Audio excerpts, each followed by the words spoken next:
అసలు బలగం సినిమా ఇదంతా ప్రతారం అవుతుంది. మీరు విశ్రాంతి తీసుకుందాం, విశ్రాంతి సమయంలో మీకు బలగం ఎలాగైందమ్మా సంగతి?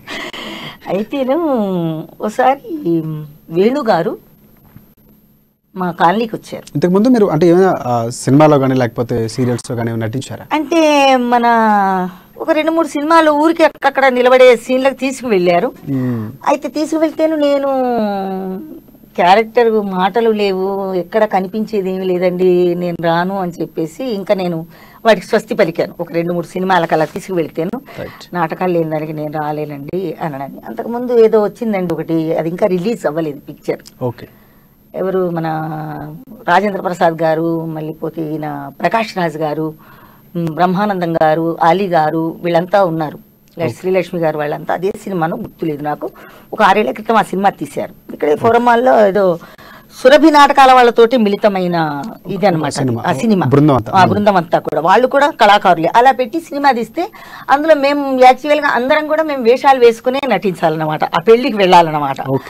అందులో నేను కృష్ణుడి పాత్ర వేశాను, కృష్ణుడిగా వేసే అదే పెళ్లి పిల్ల మిస్ అయింది అన్నప్పుడు ఏదో పద్యాలు వాళ్ళు వీళ్ళు పద్యాలు పాడుకునేది ఉంటుంది. అప్పుడు ఆ పోటీలో నేను ఒక పద్యము డైలాగులు చెప్పడము అదంతా చూశారన్నమాట. చూశారు. అది ఎవరు చెప్పారో ఏమో వేణుగారికి తెలిసింది. రచ్చరవి కూడా ఉన్నాడు అందులో.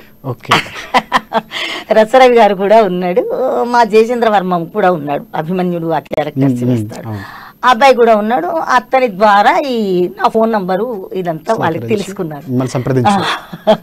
తెలుసుకొని నేరుగా ఆడిషన్స్కి వచ్చారు. ఆడిషన్కి వచ్చేసి మా స్టేజీలో ఆడిషన్స్ పెట్టారు.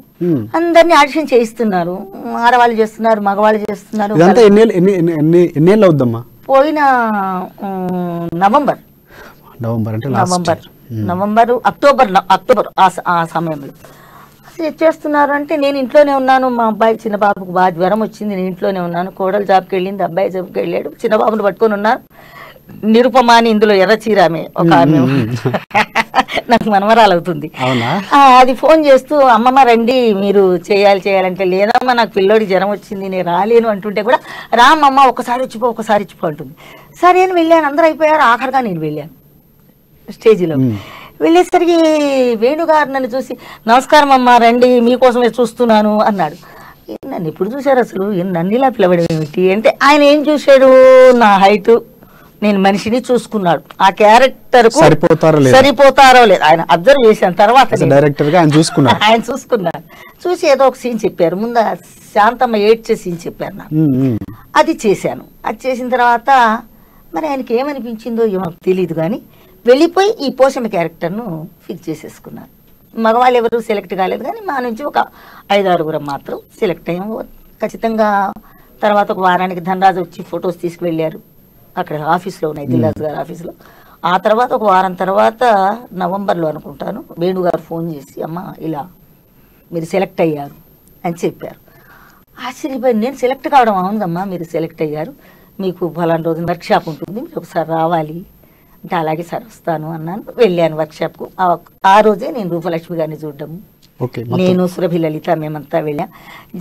మన ఐలయ్య క్యారెక్టర్ కూడా వేరే అతను వచ్చాడు ఫస్ట్, మొగిలి నా చిన్న మేనల్లుడు కూడా వేరే వాళ్ళే వచ్చారు, అసలు వేరే వాళ్ళే ఉన్నారు. అది వేణుగారికి అది సరిపోలేదు, వాళ్ళు చేసిన పెర్ఫార్మెన్స్ సరిపోలేదు. వీళ్ళని తర్వాత ఎన్నుకున్నారు అనమాట. వర్క్షాప్లోనే ఆయన నాకు డైలాగులు అన్ని చెప్పడము చేయడం జరిగింది. ఒక్కరోజు వర్క్షాప్ చేశాను, వచ్చేసాను. కరెక్ట్గా నవంబర్లో జరిగిందంటే డిసెంబర్ లేదు, జనవరి ఫిబ్రవరిలో షూటింగ్ స్టార్ట్ అయిపోయింది. ఫిబ్రవరి 8వ తారీఖున వెళ్ళాను. అయిపోయింది, సంవత్సరం అయిపోయింది. షూటింగ్ స్టార్ట్ అయిపోయి ఫిబ్రవరిలోనే అయిపోయింది, ఎండింగ్ అయిపోయింది కూడా మార్చిలోనే అయిపోయింది. మాకు ఏప్రిల్ 5 ఏదో అయిపోయింది.